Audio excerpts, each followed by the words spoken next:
Hello, everyone, and welcome to Wrestling World Domination Remastered.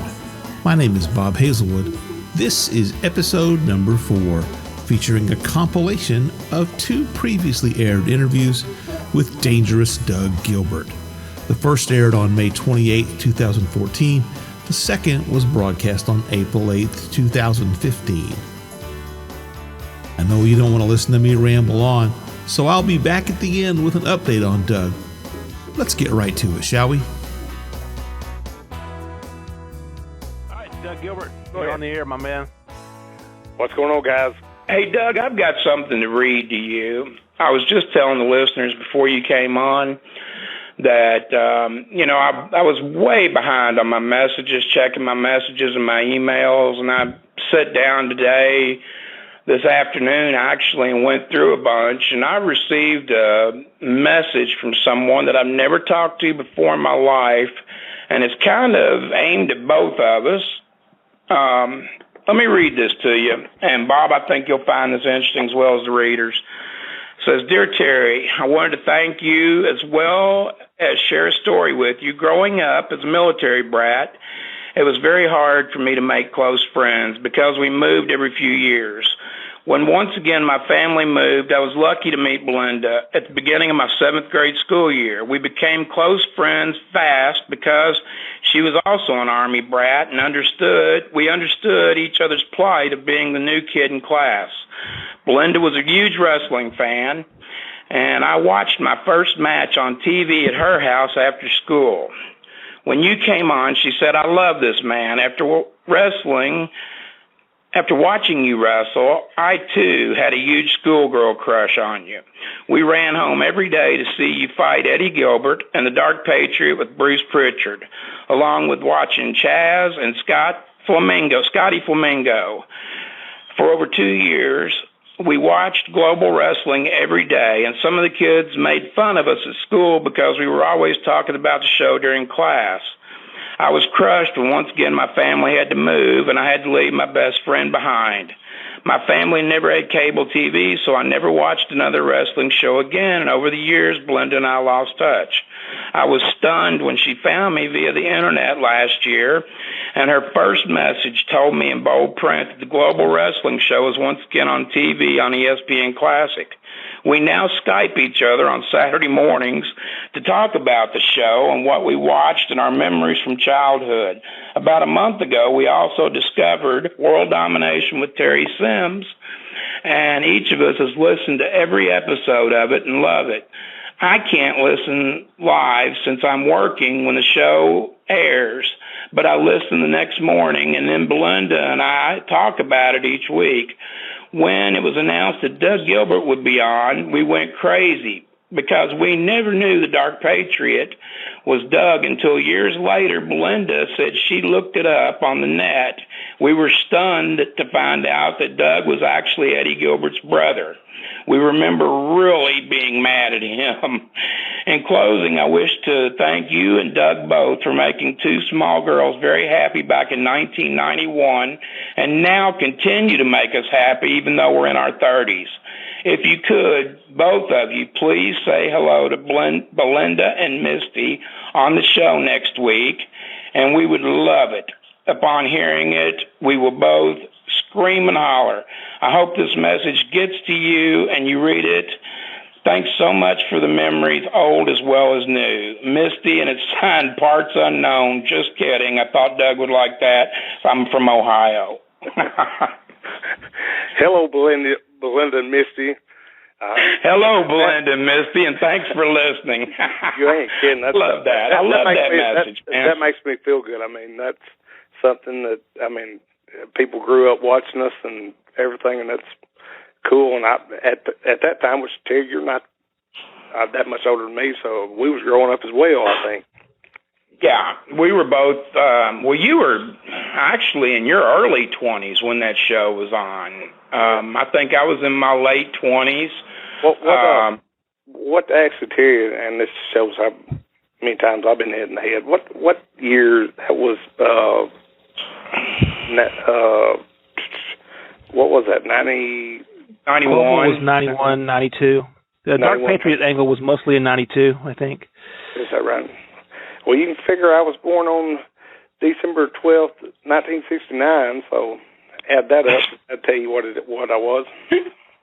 And there you go. And so I'm not ashamed to say my age or anything. No, and, you're a kid compared to me because I was born March 20th of 1963. I'm 51 years old this year. I just turned 51. Is that right? I appreciate it. I mean, I like them sending that. That's nice. And like I said, we sure want to say hello to them. And I'm glad they got to watch us, and I'm glad they liked everything we did. Yeah. Well, it's no secret now that Global, during that time, your brother Eddie did book the show for quite a while. And Bob, Mr. Big, who's on the phone with us, he was a part of it, too. Do you remember Bob Hazelwood? Yeah, I remember Bob. That's Bob that you're talking to, who's in there. Hey, I don't know how I remember him, though, because me driving freaking 500 miles every Friday, I don't know how I can remember anybody, actually. It was great. I remember some of the great crowds at the Sportatorium, and I remember one night where, I'm helping Eddie with the bags, getting him in the car, and you and Bruce come out, and here I am, and I'm like 6 foot tall, and 190, 200 pounds back then. I'm a little bit bigger than that now, unfortunately. But and I was supposed to be getting in between you guys and preventing this fight in the parking lot that, of course, was not planned at all. But I was like, oh my God, don't hurt me.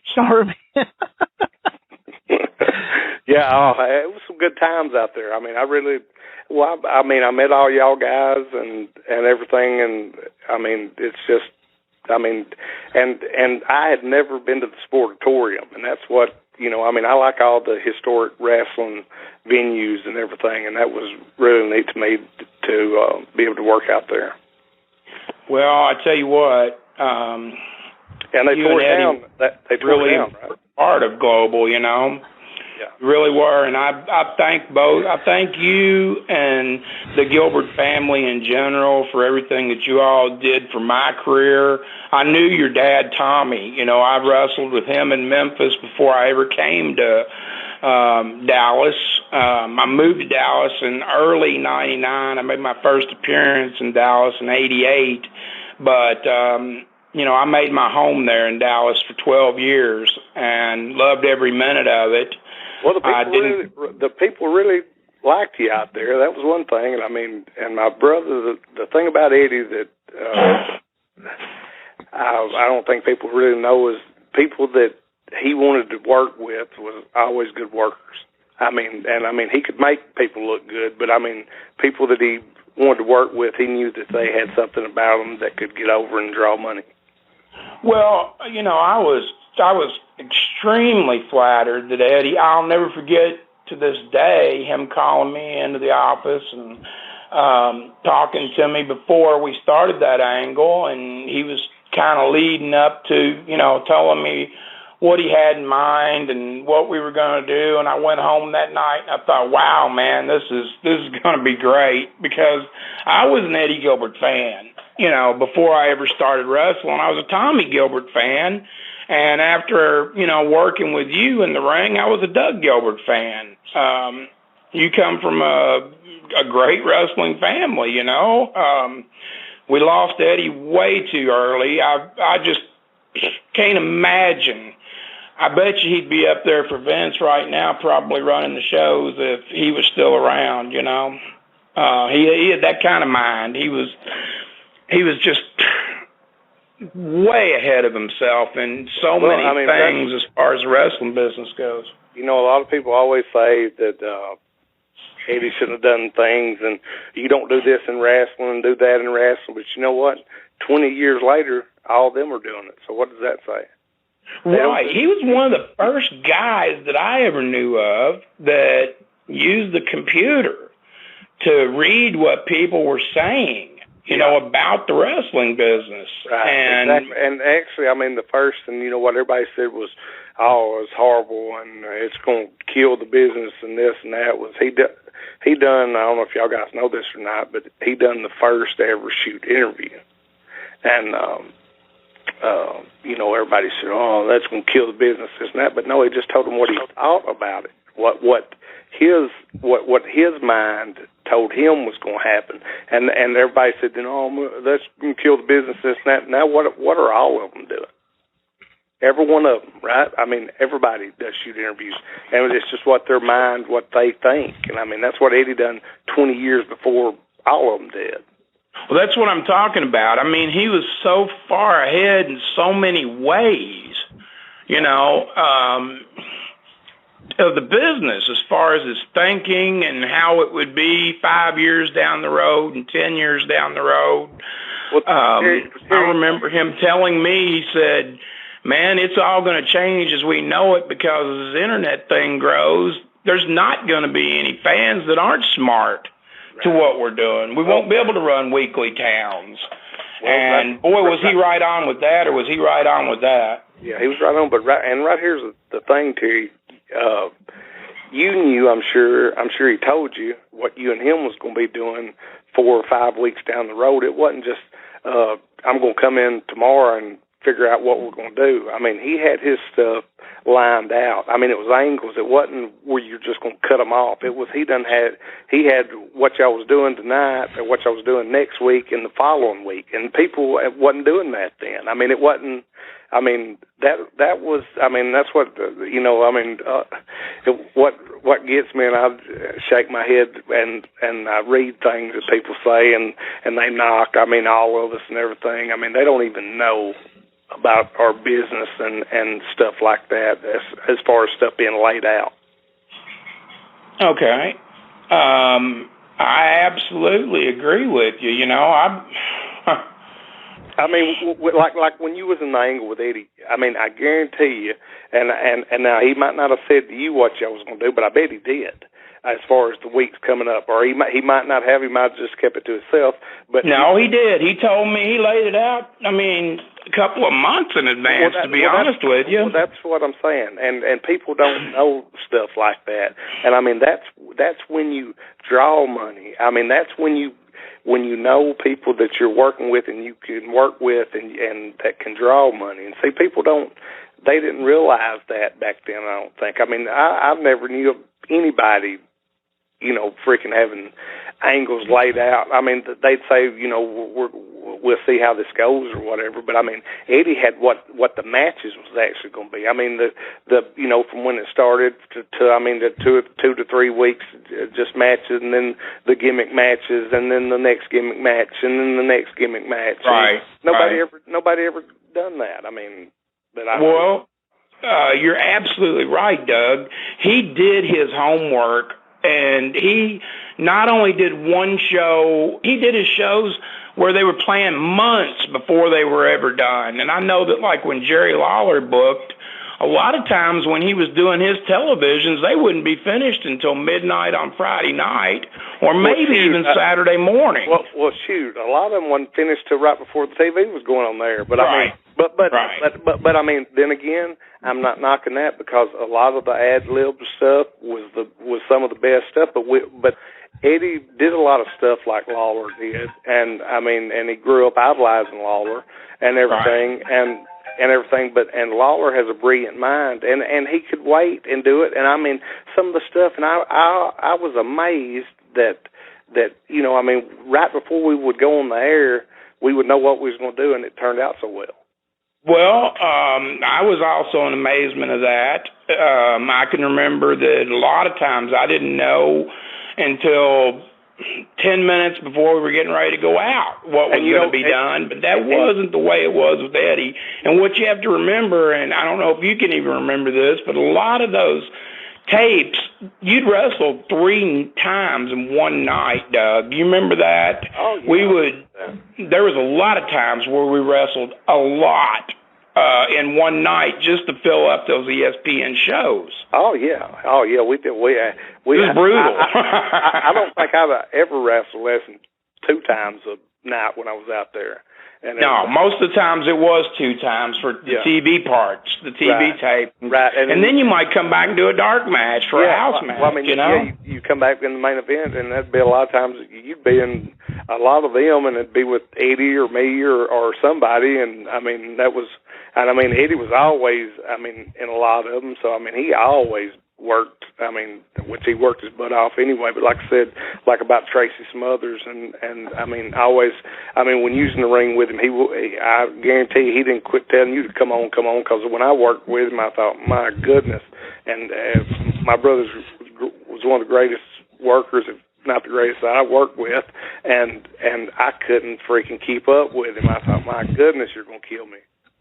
Yeah, he was great in the ring. Now, he and I both worked a little bit in the same style where we would go, and then we would slow it down so that the crowd could register, and... Well, you got to have... We never had to talk a lot in the ring. Eddie and I didn't, you know? You don't have to when you know what someone's going to do, or you can feel them out and everything, and, you got to give... That's what all it is now is spot. What you don't even get the people time to react to what you've done. And that's what was, different. But that's psychology, Terry. Why do you do something 100 miles an hour and they don't have a chance to pop for what you do, and then you're done doing something else before they can pop for that? Right, absolutely. That's absolutely right. And Eddie, I was lucky enough to work with some really what I consider great workers that were psychology. You worked with, many, probably more than I ever did, but Eddie was one of the greatest. And, I had great matches with you, I thought. I thought we had some really good matches, yeah. Tore the house down a few times. Yeah. I remember at one time when they put Bruce in a cage, boy, did the fans pop at the end of that. And then they were mad, with the outcome of it, too. And now we're going to go to Ryan in Maryland. Ryan, you are on the air with Doug and Terry. Yeah, my question for Doug is, was there anyone that spilled the beans that you were the Dark Patriot before you were ever unmasked? Well, Terry, I don't think nobody ever did they? Or I told my girlfriend that, but that's the only person I ever told. Well, Ryan, no, I don't think it was kind of a well-kept secret. There's no secrets in wrestling, but it was one of those deals that nobody said anything. Nobody really said anything about it, and I don't think nobody ever really knew.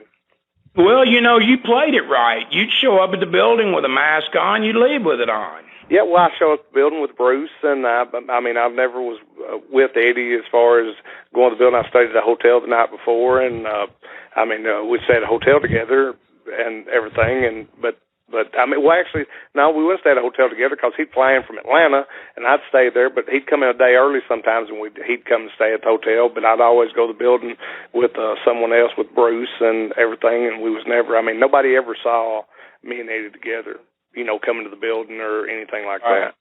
Right, absolutely. And, that's the way it was done back then. In the days, with the territories. That was... We never rode with the good guys, did we? No.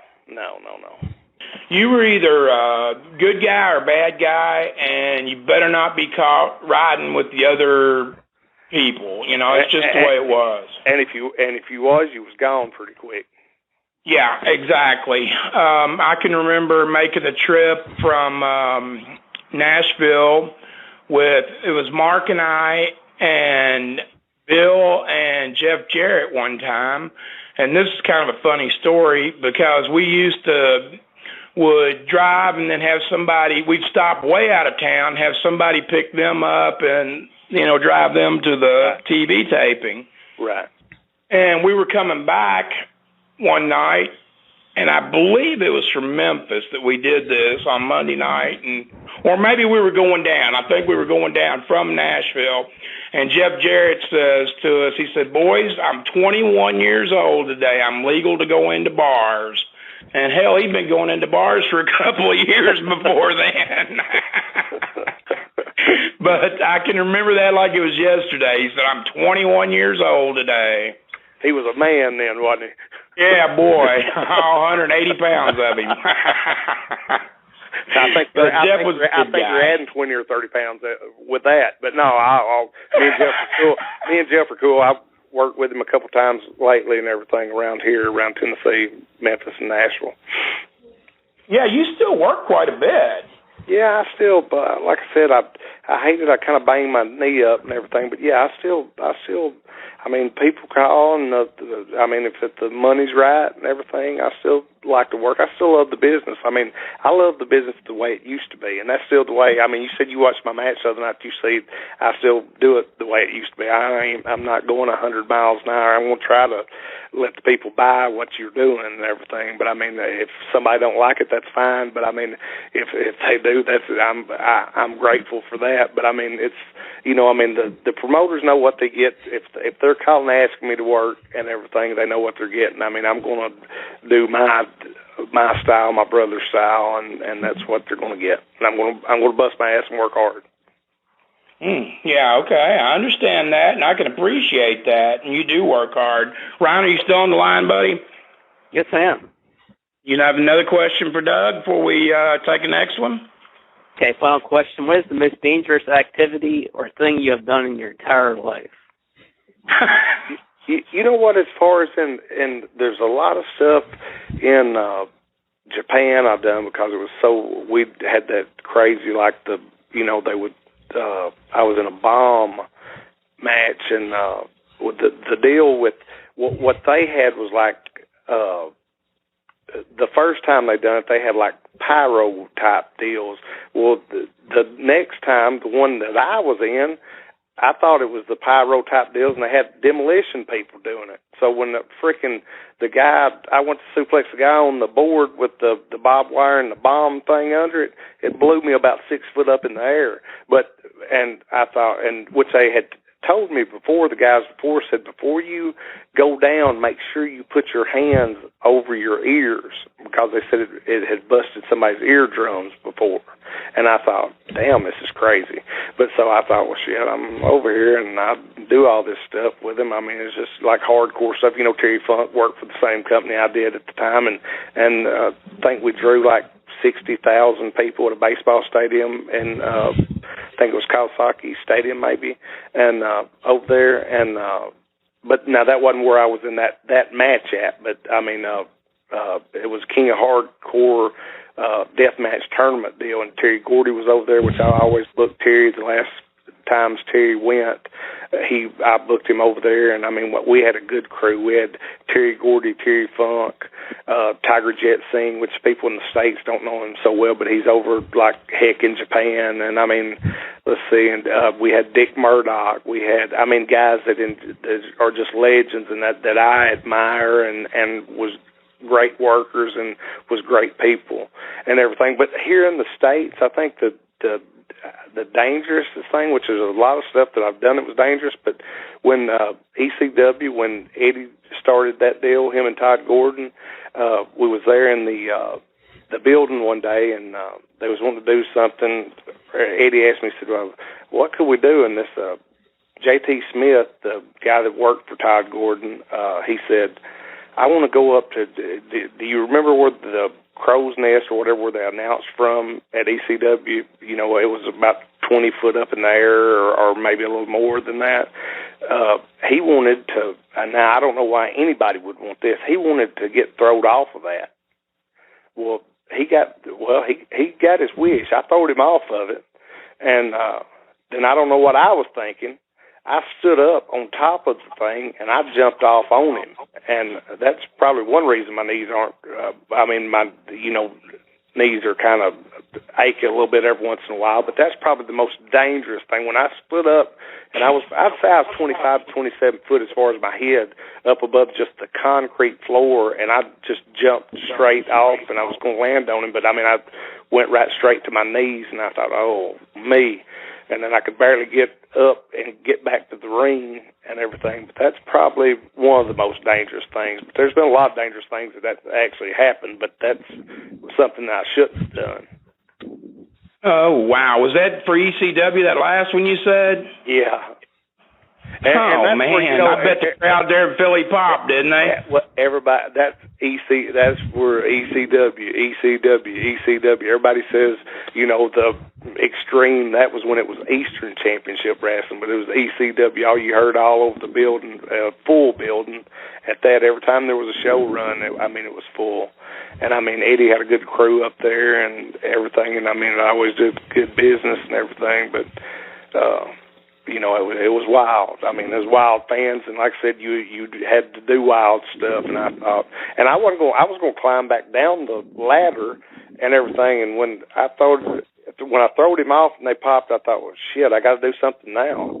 And I thought I can't climb back down this ladder. Yeah, you climb back down, it's gonna make you look a little weak. Well, I thought I looked like the little girl of this whole show, so I jumped up on the thing, and none of them could believe it. I mean, the announcers, Eddie, nobody, and I remember going to the back and him saying, "Are you okay?" And I said, "Yeah, I think I am."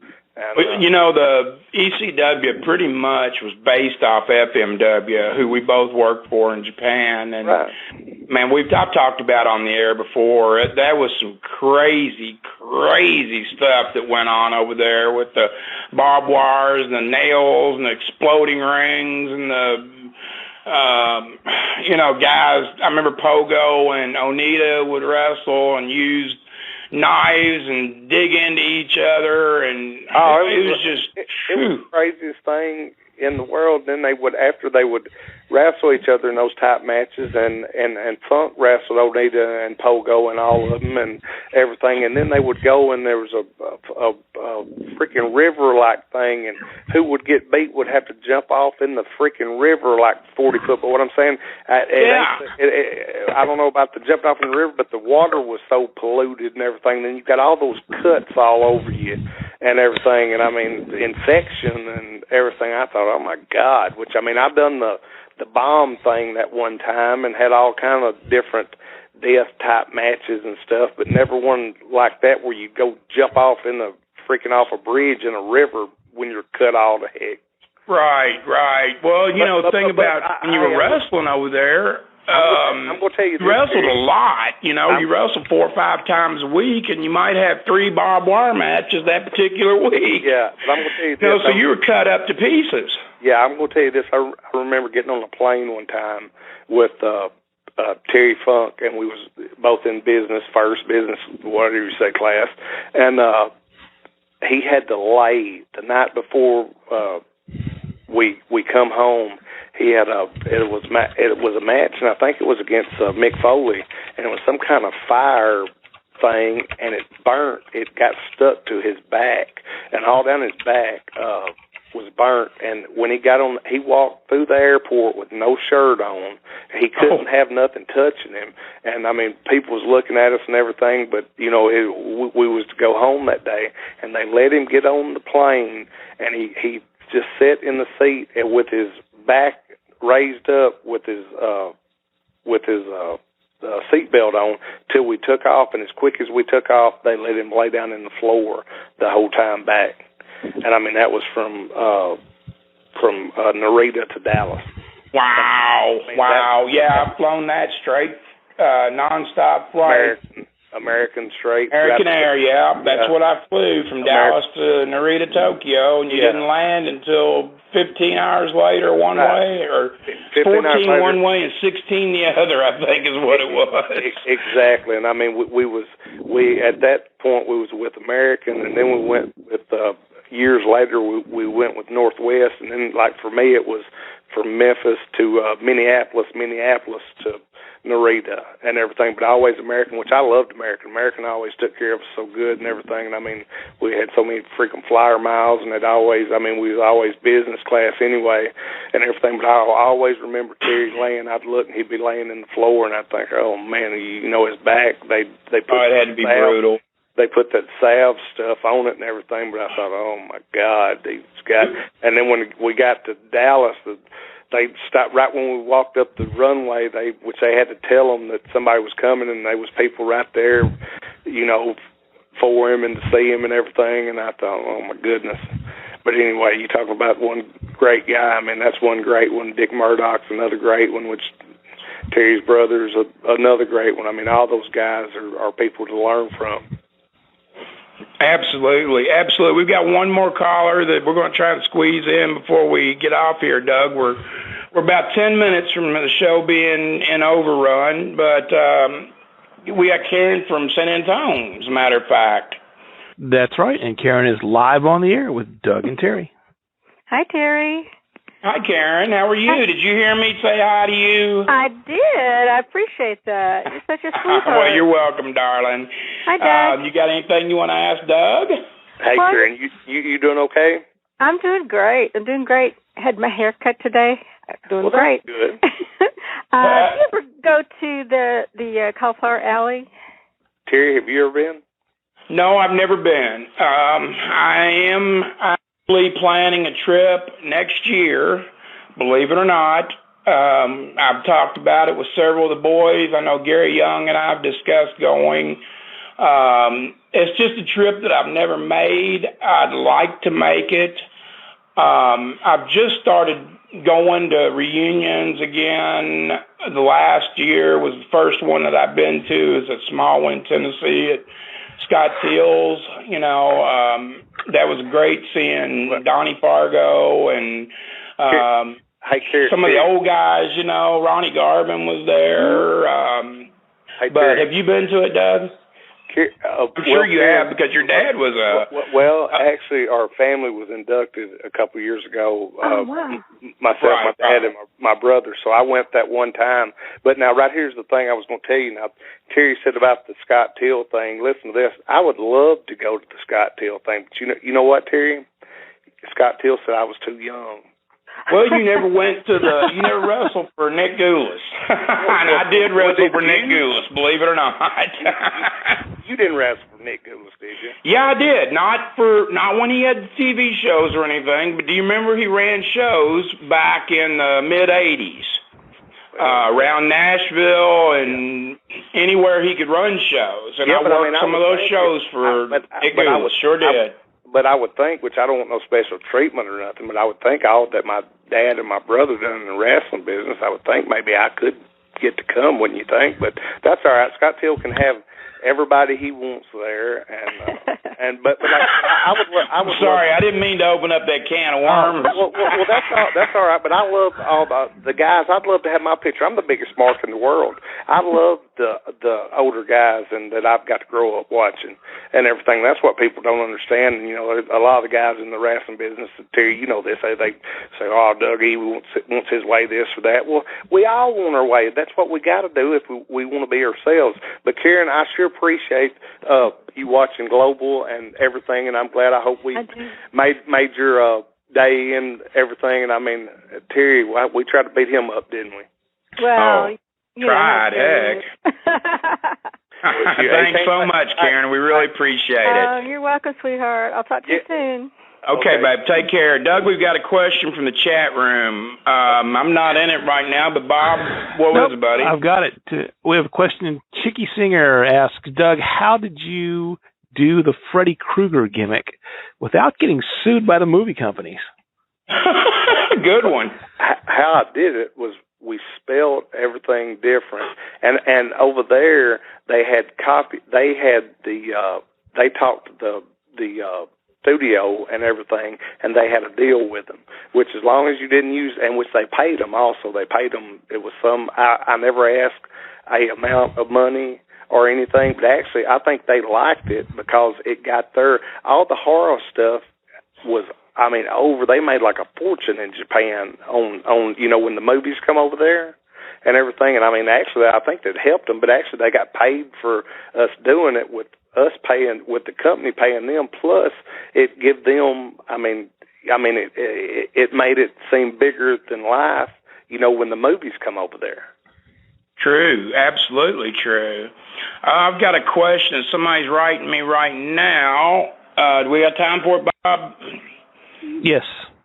They want to know, and I don't know what they're talking about, but it says, please ask Doug about the time that he and Eddie unmasked in Japan, and what were the circumstances behind that? What the circumstances was I booked all the guys for the company in Japan, and I booked the Moondogs at that time, and it was Cujo Bill Smith and the big one, the one from Pennsylvania. I can't remember his name now or what they called him and everything, but I booked on that tour. It was myself, Eddie, the Moondogs, and I think it was just us four that tour. It seemed like it was five. I think it was just us four, and they wanted, and I told them that we had a agreement, the guys that I booked over there, that how they would be taken care of and everything, and it wasn't so much. It don't matter about finishes, about getting beat, winning, or nothing. It's just how hard it's, how big your heart is, how hard you fight, and everything. Well, a guy, my partner was Mike Kirshner, Corporal Kirshner. He was the one that was Leatherface over there. Well, he got in a little trouble. Me and him was in Roppongi one night, and two or three other guys, and one of the guys done something he shouldn't have done, and this Japanese guy starts pushing on Mike like in his chest, and Mike said, "Don't touch me." And we'd all been in clubs for 4 or 5 hours and everything, and the guy freaking pushed him. The Japanese guy pushed him, and Mike freaking, before I knew it, just snapped, punched him, and it was the hardest sounding thing that I'd ever heard. And they wound up getting all of us and taking us all to jail. But I mean, why I'm telling you this is that they brought back this Jason guy. He took Mike's stuff and sold it to a wrestling shop while Mike was in jail. Well, they brought this guy back to wrestle the Moondogs and wanted them to put him over. And I said, no, they're not going to do that. I said, I don't even want him back. And they said, right. Well, no, he's coming back. And I said, no. I said, he sold my partner's stuff. I said, he needs the shit beat out of him. And so the promoter kind of just laughed and said, no, it's okay. It's okay. I said, no, it's not okay. And he said, yeah. And I said, either he goes or I go. And he just smiled at me. So when he smiled at me, I thought, well, I'm done with this company. And and so I went out there in the ring, and it was a tag match, me and a partner against Eddie and a partner, and I told him, I said, look, we're going to go here in a minute. I said, I ain't putting up with this. I said, I've had my deals over here, and I'm not doing this. I said, and just after about a minute or two, I said, we'll take these masks off. We'll do a finish and take the mask off. And that's what we did. And I got on the microphone and told them that if I come back, I'd come back for another company, and that I wouldn't work. I would never work for that company again. And I mean, wow, that's stand up, and I commend you for that, my friend. And I mean, we're 8,000 miles from home. I think, what about this deal here? And I go back to the dressing room. Well, all the Japanese boys are like out of the dressing room, like they're going to come to the ring and do something. And I thought, well, whatever happens, happens. Yeah, we'll have to go, right? Yeah, well, that was it. And like I said, it was me and Eddie, and it would have been me and Eddie and the Moondogs against all the truth. Yeah, but I think y'all could have probably held your own right there. Some of these questions that some of these fans ask always amaze me. They know more about the business than I do. Well, it's cool. I mean, it's cool hearing it from them. I got a funny story to tell you, and you may have even been there. I don't know, but somehow or another, I was flying out. I think I was flying out of Dallas maybe to come back to Kentucky, and Dave Sheldon, the Angel of Death, took me to the airport. And he walked in with me to the ticket counter, and the guy at the ticket counter said, oh, Eddie Gilbert's on a plane, and right next to where your gate is. So we went up to the gate, and you all had just gotten on the plane. I believe you were on there, too. And I said, look, I told him who I was, and I said, there's a passenger on that plane named Eddie Gilbert. Will you go in there and tell him that there's somebody out here that wants to see him and to come out immediately? Well, the plane had still about a half hour to take off, and he said, okay, I'll do that. And they sent somebody onto the plane to get Eddie, and Eddie walks out, man. I mean, he was walking out like he was scared to death, and he saw me, and he saw Angel, and he says, oh, my God, guys, I thought y'all were here over that belt incident. He said you scared the living crap out of me, but, my God, I'm glad to see you. Pardon the interruption, but I wanted to jump in here and clarify the belt incident for those that might not be familiar with it. Eddie was the GWF North American champion when he left the promotion, Instead of dropping the belt on what was supposed to be his last night, he no-showed and instead took the belt with him to Memphis TV, where he represented it as the GWF World Heavyweight Championship. This led to a GWF versus USWA angle that ran for several weeks, ultimately unifying the two titles. Of course, Eddie had no right to the belt and was worried because the new owners of the GWF had threatened legal action, including filing theft charges, in order to get it back. Now that I've got that out of the way, let's get back to the show. I think I do remember that. I was on there with him. Yeah, I know you are, but they didn't tell me you were on the plane. They just said Eddie was on the plane because apparently we had just finished up, that wrestling that he and we wrestled a lot at a sportatorium, and the people in Dallas, still watched the shows, and they remembered it, and I think they wanted to see what he and I would say to each other as much as anything. Right. But he almost crapped, man. He saw me, and he just like, oh, God, thank God it's you. That's cool. That is cool, yeah. Well, that was actually the last time that I saw Eddie. I spoke to him after that, but that was the last time that I saw him, and, I wish that I would have said more, is all I can say. But it's like I tell everybody, Terry, and every day I think good thoughts is all I think is good thoughts is the good times, and I wish they would have been on a lot more years of them, and I hear, like I said, I hear people will knock me, people will knock you, people knock Eddie, people knock all of us because they think they're right and we're wrong about different things, but people don't know, they didn't see the Eddie that me and you saw. I mean, right, absolutely. And I mean, we all are a different breed, but I mean, Eddie was 100% wrestling. It was 100%, 24/7 and everything. And I mean, we'd be doing, and it's funny to say this, people probably laugh when they hear this, but I mean, me and him play tennis, do different things like that, and we were playing tennis. I wouldn't be thinking about nothing but tennis as far as, just tennis, and he'd say, hold on a second. I'd say, well, what is it? And he'd say, what do you think about this? And he'd just shoot a angle just off the top of his head, and I think, shit, that sounds sounds fantastic. And we're playing tennis. I'm trying to beat him in tennis, and he's thinking about wrestling and beating me at tennis. I'm thinking, how does this work here?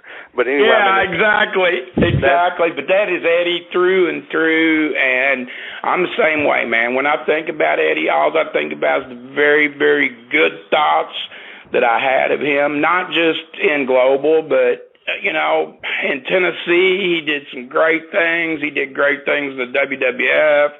He did great things for WCW and the NWA, Georgia Championship Wrestling. He's a legend. As far as I'm concerned, the Clawflower Alley did it right by honoring the whole Gilbert family, because you all were legends. And, you all put your heart and soul into the business. Your dad, Tommy, taught you right. I've actually wrestled Tommy, and he had a great knee lift. He had great psychology. It was a night off in the ring with him. He was more than twice my age at the time, probably. And he schooled me, I'll tell you that right now. Well, I watched him and Dory Funk Jr. go 30 minutes when he was 61 years old, I think, when my dad was 61. Oh, my goodness. And everything. And and they went. It wasn't no stopping. It was going. Like I was saying, right. Easy going. It was going. And it was old school wrestling. Hold for hold and back and forth. And that just, but I'll tell everybody this, and people have got their comments about my dad, about Eddie, and about myself. You know what? And it's fine to be the third best after my dad and my brother, because when two guys are as great as I think they were, it's fine for me to be the third best. And I don't know if there's any third best involved there. When I think of the Gilberts, I think of all three of you. I don't think of one, I think of all three. And I'll just tell you this really quick, is Eddie Gilbert and Mick Foley, Cactus Jack or Mankind, whatever you want to call him, those were two guys that 24/7 they thought about and loved wrestling. Right. I mean, they, it was just always on their mind. Mick used to go to the TV studio a lot, And I don't know, Terry, if you've ever seen them or what, but, I mean, you ought to take a minute, but the camera footage is not that good. But I was there at a show in Philadelphia. It's I think it's Tri-State or something like that, Tri-State Championship Wrestling, and it was Joel Goodhart's the guy that run the thing, and Eddie and Cactus, they worked against each other like 4 or 5 different times up there, or maybe more, but one time they had 3 matches at one show, like at the first match of the show, in the middle, and at the last, and all of them was gimmick matches, and you talking about, and at the last was a cage match, and I didn't even work on the show. I come out and climbed the cage and got in there on Cactus, and me and Eddie got on Cactus and was just freaking beating him to death about, and Bam Bam Bigelow, they had Bam Bam Bigelow run down and rip the cage off ripped the door off the cage, and the people went nuts, and we was going to come back with me and Eddie against Cactus and Bam Bam, and I wound up having to go to Japan when the date of the show, and that's one of the things I hate. I mean, that I really hate that I didn't ever get to do, because that was something that I was really looking forward to. But I had my deal in Japan, and it was per year, and I couldn't give up that for one night and everything. Right. But I mean, I would have loved to have done that so much, and I think about that a lot and everything. And I mean, but when I climbed that cage, you're talking about the people going crazy, and I mean, me and Eddie in there beating Cactus about half to death, and that was the same night. And like I said, you need to look at this sometime on the thing. They had a barbed wire match in the middle of the cage. No, not in this cage. It was on another show. And okay. And Eddie threw Cactus through it and flipped him over it, and he hung him in the barbed wire, like his throat. And I thought, I don't know how it didn't kill him. Oh my God. And everything, but it's something that you need to see. It's something that's just freaking amazing. When I look at it, I think, damn. And it's really funny, because I saw Cactus here in Louisville back in December, the 1st of December. I went to his comedy show, and he told me, he said, after the show, we, sat and talked for a little while, and he said, man, I saw some of the old Global shows, which is just like Cactus to watch wrestling on a Thursday night, or whenever it's on. He said, I've been recording them, and I've watched some of the matches with you and Eddie, and he said, man, they were great, but they certainly were different than what I wrestled Eddie Lawler. Right. And he was telling me about those matches. I thought they were for ECW, and I tried to find them, on YouTube or something. I put in ECW, and maybe, what was it called again? No, it's Tri-State Championship Wrestling. Joel Goodhart. Put in Joel Goodhart, and he was the promoter then and everything. But I think it was Tri-State. I think is what it was called. And everything. I remember Eddie telling me about Joel Goodhart and everything. But I mean, they had some freaking. I mean, it would have killed most people. And I mean, like I said, and nobody had ever done it. I don't think nobody's done it till this day. I mean, they had 3 matches in one night, 3 different matches. I mean, that's how. And that's phenomenal. And the people up there just loved it. I mean, loved it. And like I said, I didn't even work, and Joel paid me to come up there, just climb the cage and come back the next time. And like I said, I had the commitment to Japan, and I didn't know at the time that I had to go. Well, actually, I had to leave a week early, and that's what messed me up and everything. But I'd love to have with Bam Bam and Cactus with Eddie as my partner. Yeah, absolutely. I wrestled Eddie in the Sportatorium. You may remember this, you may not. I don't know if you were there that night, but we wrestled a 1-hour Broadway match, and it was during the hottest part of the year. And, man, when we come out of the ring, we were both absolutely soaked and dripping. And the fans sat through that thing. They had to be almost as hot as we were, because in that building, if it was 100 degrees outside, in the ring it was 120 with the lights and everything, you know. You know what, though? Eddie always took, and that's what I'm telling you about the go, go, go. I mean, he took pride in his thing was he wanted to, I mean, whatever he thought a world champion should be able to do, he was going to do. And he thought a world champion should be able to go an hour, hour and a half.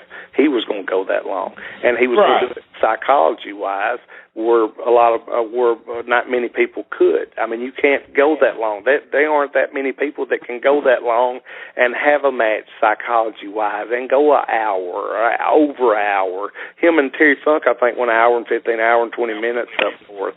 The last thing they think of with wrestling, when you say the word wrestling or when they're watching us, is psychology. That would be the last word that would ever come to their mind. But what do? We get the people when we want the people. If you know what you're doing, you get them up. When you want them to sit down, if you know what you're doing, you sit them back down. When it's time to go home, you get them up. And then for the finish, you do what you're doing. You set them back down or get them, hopefully you get them up mad or happy or something and everything. But I mean, psychology is the last, the last thing, the last word that people think of when they just think, oh, those old big guys in there are just beating each other up. But I mean, Terry, is psychology not the word that, I mean, when you're getting people to do what you want them to do? Absolutely. Psychology was what it was all about in the days when we were wrestling. Well, the territory days, you had to have psychology because you were coming back next week. Yeah. Well, you wouldn't have, if you didn't have psychology, you wouldn't have a job. Wouldn't have a job for very long. That's right. Before you go, Doug, I got a blast from the past to play for you. Let's just see if you remember this particular promo.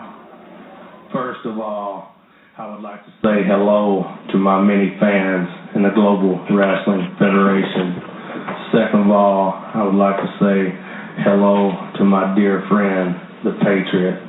Patriot, it seems to me that you're at the top of your game, my friend. You are the North American heavyweight champion. But it seems also to me, no man like myself has ever come to the Global Wrestling Federation after you. Sure, you have wrestled some great opponents and you have had some great victories, but I have come for three purposes. One is to take your mask, two is to take your North American belt, and three is to take your soul.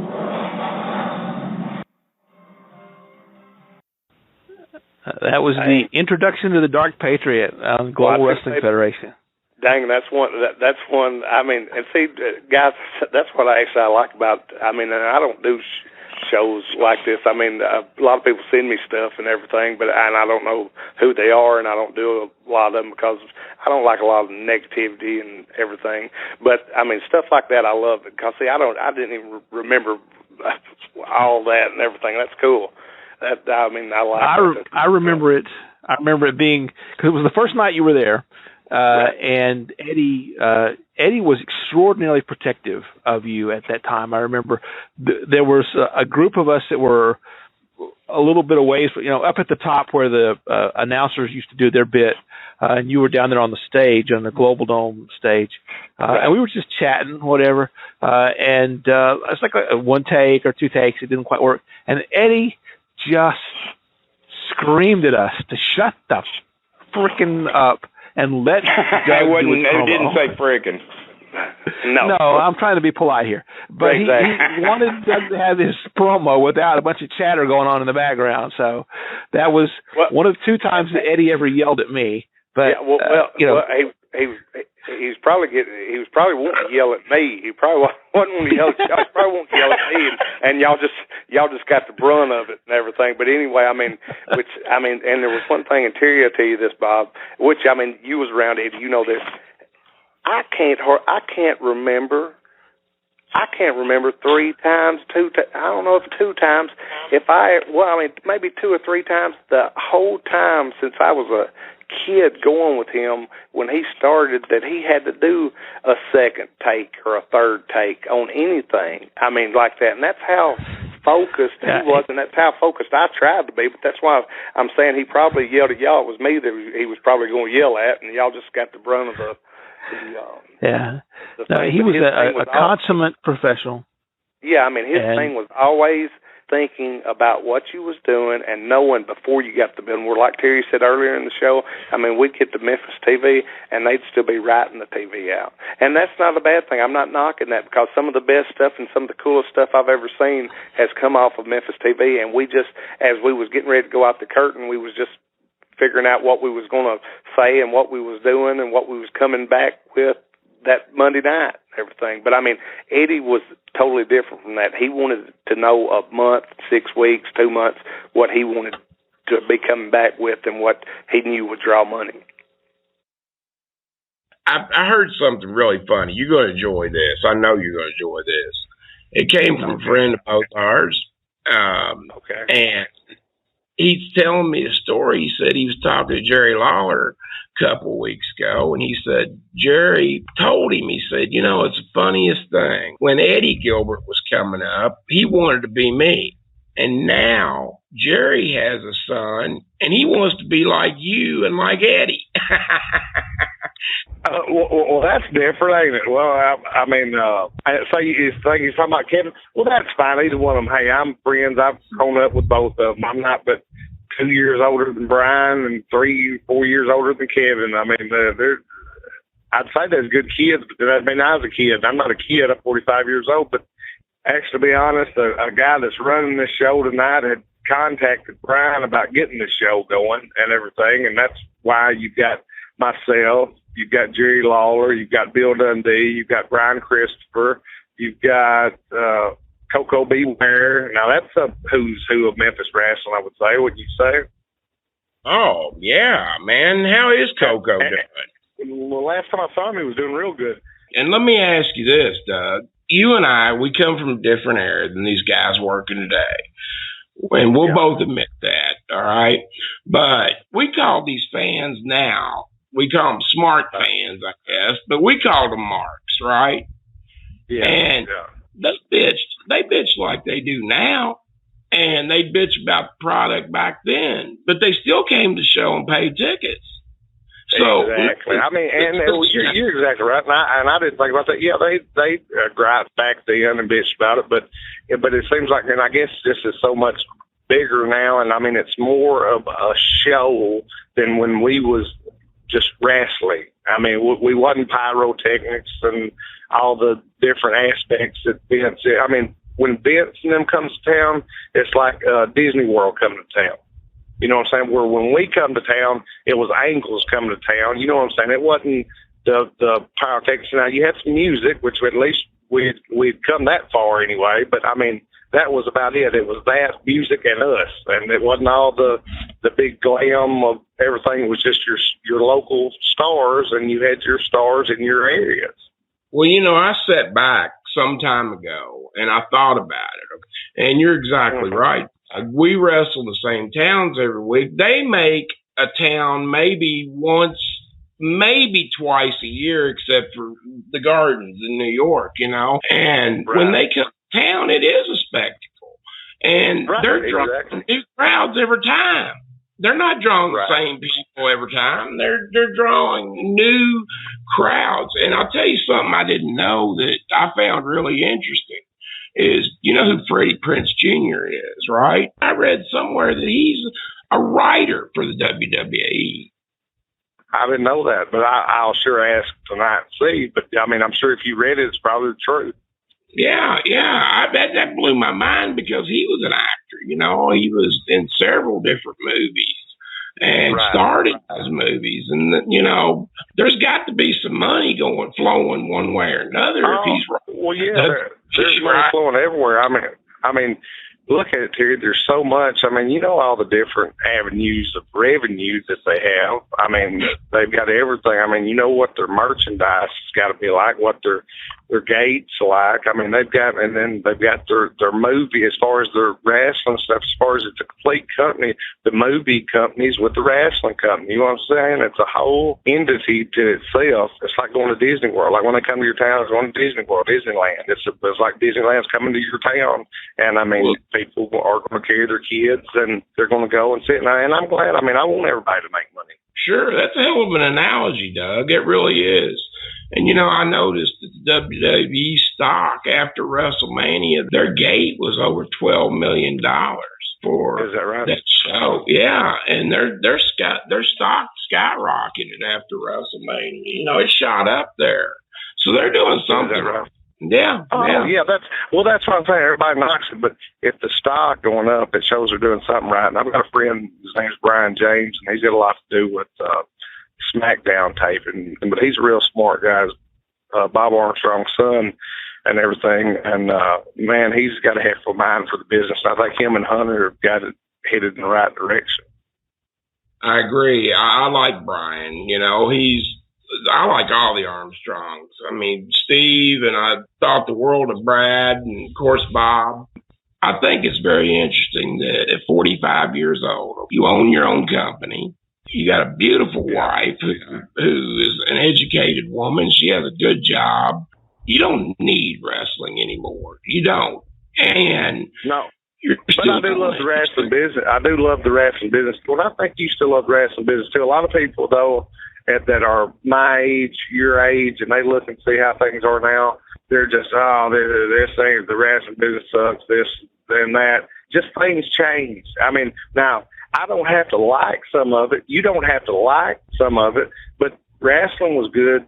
I mean, it's always been good to my family, and I think it's been good to you. I mean, now, you've had surgeries, and my family's had surgeries and broke bones and everything else, but, you know, it's just something I think in your blood, and once you decide that's what you want to do, and when you decide you wanted to do it, you went full-heartedly into it. I mean, it's just something that's in there, but that's where I don't understand the guys like mine, your age and older, being so bitter about the wrestling business. Now, I know there wasn't money, which, don't get me wrong, I made a good living. My brother made a hell of a living. My dad made a good living. But, I mean, there wasn't money then like there is now. But still, it was the wrestling business. It's what you chose to do. You made a really interesting point, Doug. I'm not bitter, you know, about my career. I know you're not bitter about your career, but there are a lot of wrestlers out there that are very bitter about, you know, what's going on as far as the amounts of money that are made. Now, you know, you got Brian James or Brian Armstrong. You've got Michael P.S. Hayes. You've got Arn Anderson up there. You know, those guys lived, breathed, and did nothing but wrestling. And as far as I'm concerned, wrestling's still in good hands. Oh, you know why it is? Is because of those guys. Now, these guys that they just get off the street that are just riders, now, you got to have guys that know, like the guys you just said, to get those riders to keep them on track.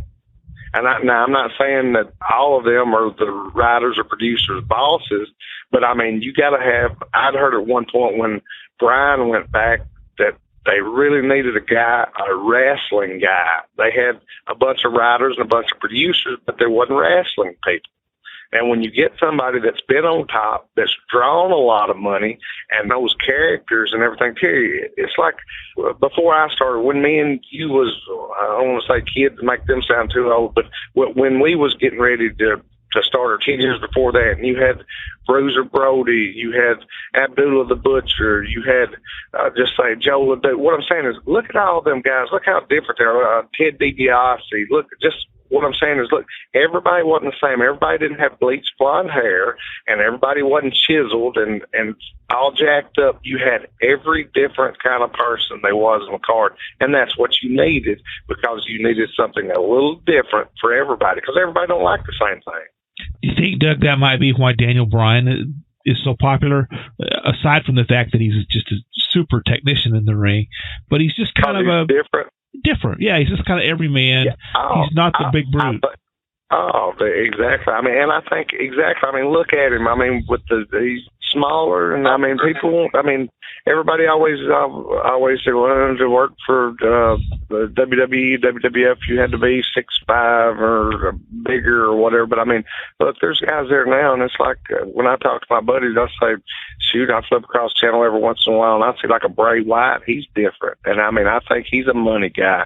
I see a Dolph Ziggler. Now that goes back to the kind of stereotype, but I mean, I think he's a great worker. I sat and watched, I couldn't believe it, one night, like a 15 or 20 minute match, and because I didn't even think they had them anymore, on Raw or SmackDown one, and it was so good. I sat and watched all of it, and I told Brian James, I said, man, that Dolph Ziggler, he's freaking good. If he's put in the right position or whatever, I think he'd draw y'all a ton of money, which, like I said, I don't think it's so much one person drawing them a ton of money anymore. It's like like Ringling Brothers and Barnum and Bailey, the greatest show on earth when it comes to your town.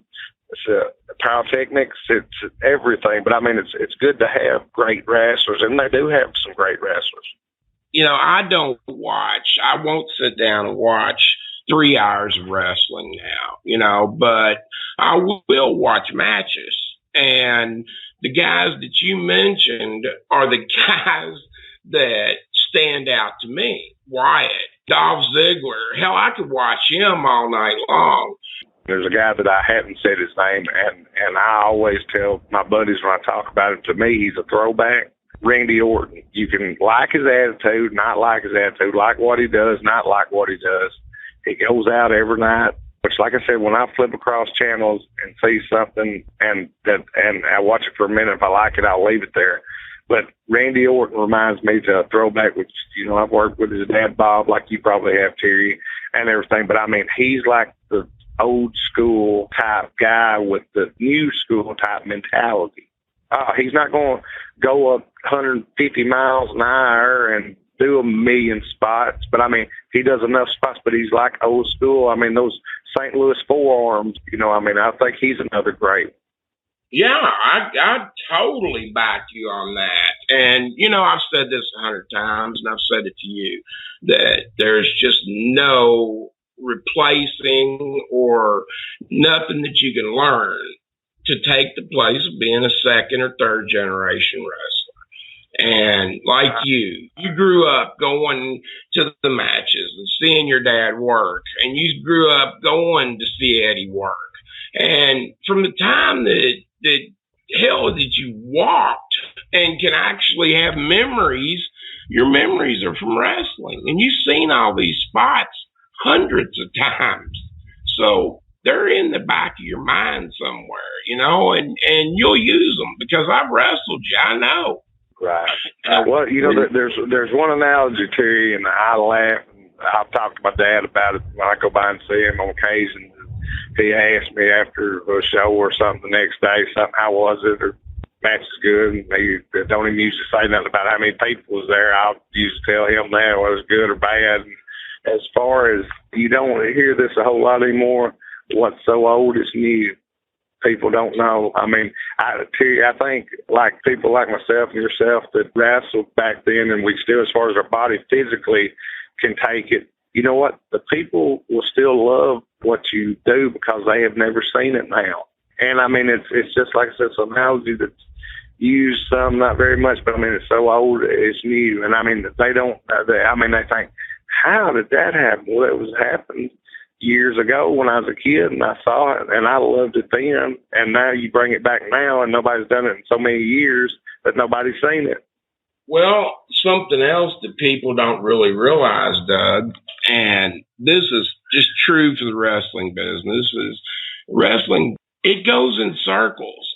And the best guys, the guys that get over, they take little things from people in the past. And that's where your Michael Hayes, your Brian Armstrongs come in. You know, there's one thing. They told me, Terry, never imitate anybody. Emulate who you like and who you think is the best. If you take just a little piece of, like, I mean, during the when I was a kid, Dory Funk Jr. was the NWA world champion, which was a great world champion. His brother Terry Funk was the NWA world champion. Now, you talk about like night and day. Now, them two there are like night and day. But if you took just a piece of Dory Funk Jr.'s dress and a piece of Terry Funk's wild type work and a piece of, say, Jack Briscoe, I'm just saying guys through that era right there. But what I'm saying, I mean, take a piece of something you saw Bruiser Brody do a piece of something Ted DiBiase done, a piece of something Terry Gordy done, but you don't never imitate anybody. If there's something that you kind of like, but even though you do it, change that just a little bit. But don't never imitate nobody. Oh, exactly right. That's the way you build a wrestler from the ground up, is to take a little piece of what's done and a little piece of what's done by somebody else. Exactly. It's the old adage of if you take from one person, you're stealing, and if you take from a lot of people, it's research. I'm gonna ask you something. You can answer it if you want to. Okay. You've not always been tight with Jerry Lawler, have you? Well, most people that sued you before, no, you haven't always been tight with them. We've had our differences, but you know one thing, people ask me about color and they talk about race and this. Terry, the only color I see? Green. And that's the color I've made with Lawler all these years. And now I'll sit here and tell you where I would have used to have never said this. I've got the utmost respect for Jerry Lawler. Now, I have said things, and he has sued me in the past, and we've had our differences and everything. There have been times that I've called him and told him that I would freaking come right to his house right then and fight right then and everything. I mean, see, people in wrestling like these days don't realize stuff like that actually happened. They think wrestling is just a hunky-dory business and we all like one another. Well, to be honest here, now you might have had 2 or 3 guys that you wanted to ride with, but other than that, I'm talking about like in a territory, usually it wasn't any more than that. It wasn't like I'd always tried to have anybody's back, and I think you would have too, but as far as just we was together with the guys more than we ever was our family. It can get monotonous at a lot of times, and you know what I'm saying? And there is problems, which, I mean, and the good thing is probably that the wrestling fans don't know kind of that side of everything. But these days, I mean, they'll put it, I mean, it's out there pretty much, but you know what I'm saying? During our days, the days that you wrestled, and from 87 when I started to now, I mean, from mid-80s to, say, 2000 or something, you know how monotonous things got at some points. Oh, yeah, that's where the ribs came in, I mean, yeah. God, when you were on the road so much, it's like you said, you're away from your family, you're away from the ones that you love, and you're with this group of, it's like a traveling circus, You got 12, 14 guys that you're married to. Well, I mean, we'd be coming towards you in Louisville, Kentucky from Memphis, and they'd be about 2 or 3 of us in different cars, and we'd stop, and people don't know how, and I mean, childish, it kind of seems and everything. We would stop by eggs, pudding, anything that would do something to make it look like something on your car, and when we would pass one another, we would throw everything that we'd buy at the store at the other cars. And I mean, I'm talking, and not that this is nothing I want anybody to do because it's dangerous or not safe or nothing, but I mean, we would be going 90 and 100 miles an hour and wide open. I mean, I remember having the crew set on 90 and just leaving Memphis at the last minute where I could get to the Louisville Gardens just in time to get dressed to be on last and everything. And I think these days I thought, geez, times have changed and everything, but I mean, and you know what, Terry? You know who we learned all that from? Like my dad, Lawler, and which my dad wasn't near as bad. He'd want to be there somewhat on time. Well, he did want to be there on time. Now Lawler was probably one of the worst, but it didn't matter because if you was last, the show couldn't start without you and everything. But I mean, all of us kind of learned that from him. I think myself, his son. Well, I gotta say all of us. I guess I can just say myself and his son because I guess we're the only 2 that can kind of get away with it. Yeah, that's definitely the truth. But if you can get away with it, you're going to get away with it, and it can get old sitting in that building 2 hours before the damn show starts. And hey, when you go to these when you go to these events, this PopCon, Right. these different things, right? And Right. they're calling Memphis history.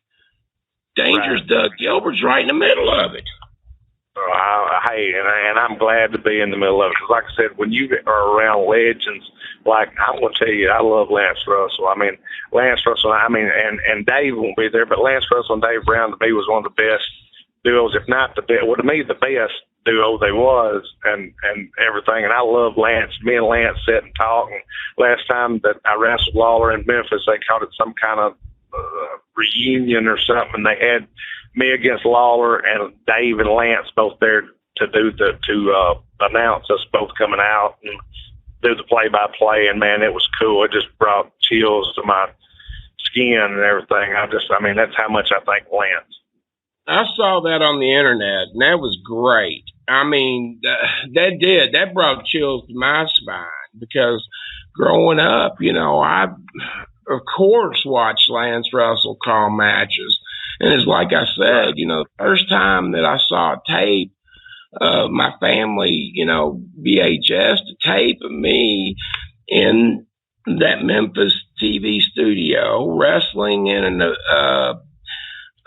squash match is what we called them, against Freezer Thompson. Hey, I'm sorry to interrupt, but you know what you was talking about when you first get your start? The first match I had on Memphis TV, you said that you knew you'd made it when you wrestled Lawler. The first match I had on Memphis TV and who it was against? Who's that? The first match I had on TV, I walked in there and they said, "Here, put this on." And it was Cowboys. It was blue Cowboys stuff, like blue long tights, a blue top, and like a Cowboys shirt, and with my wrestling boots. And who was I going to wrestle?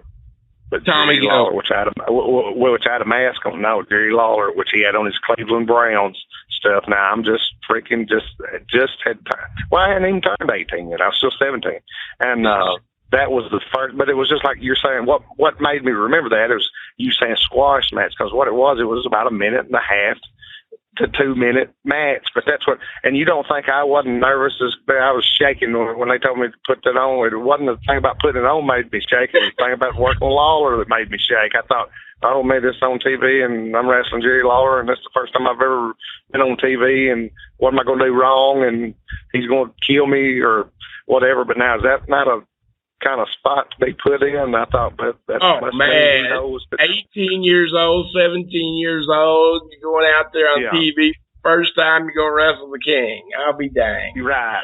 And that's and you're talking about, it's a wonder I didn't faint.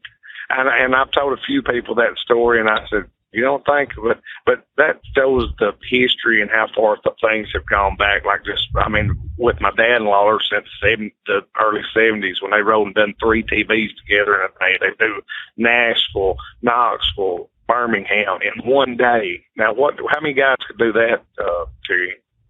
Oh, no, I agree. I totally agree. And everything.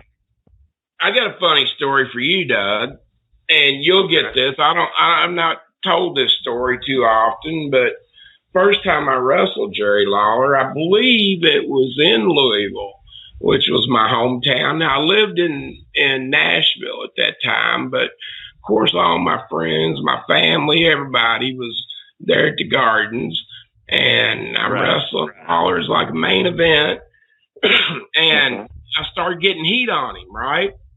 And he never talked a lot in the ring. You just do your thing, and then he'd call a spot here, a spot there, to slow you down, but I went to hit him. He didn't talk a lot because everybody that he worked with knew what they was doing. That was his thing, or he thought that the guys that he worked with, and you know what I'm saying. The guys that he worked with, and if you pick and choose who you work with, you're going to pick and choose the best people that you think that's going to be the best for you, right? That's what you would do when I would do, right? So I would assume that's what he has always done. Well, and he did it wisely too through the years, But I think here's what this is funny. You'll like this. I'd not been in the ring with him, And I'd not been in the ring with anybody that did this. But when I drew back to hit him, right as my hand hit his forehead, or the punch, he slaps me in the side. Well, nobody's ever done that. And, I was like, damn, do I sell it or what? I didn't know if he was making a comeback. I didn't know what was going on. Right. I got you. No, he would, over the years, he's caught me off guard with a lot of different things. But I mean, he's one of the best. I mean, and like I said, like you said before, there's been some differences that you knew of and different people has heard of and everything, and they probably hadn't heard all of them. I mean, they've been times at the Mid-South Coliseum I've got to go back, and me and him have went, head to head, and I said, I just quit. Except I didn't say it in quiet like I'm talking to you now, and he said, no, you ain't quit. And I said, I thought, when you're mad at the time, I thought, no, somebody tell you can't quit. But he looked, I think, towards me the same as he did Brian and the some of the rest of his guys, that you're my guy, you don't freaking quit on me. And you know what? Tuesday night I was at the Louisville Gardens. I didn't quit. So I guess he knew what he was saying. Oh, yeah, absolutely. And, you and Brian have always been tight, I know. And you started just about the same time. Right there. Now, Jeff Jarrett started in that same time period, too, but... Yeah, Jeff started 2 years before I did. It was about 2 years before, right, Bob? Didn't Jeff start in about 85? That sounds about right, yeah. You know what? Everybody in the territory down here during them days, it was the funniest thing. It was like you would thought you was in the north and south, which if you was in the Nashville end, you was supposedly like a Jarrett guy. If you was in the Memphis end, you was a Lawler guy. It was just like, and you know what? I was right. The funniest thing is my home was right in the middle, and they always both done me good. So I mean, like I said, now we had problems at times, but I mean, Terry, who in this business hasn't had a, if me and you're dealing together with each other every day, that we hadn't said something that the other one might not have liked so much. But I mean, there wasn't ever nothing that couldn't be worked out, and I made good money working for them. Right. And that's what it's all about. Like you said, you see one color and one color only. It's not black, it's not white, it's green.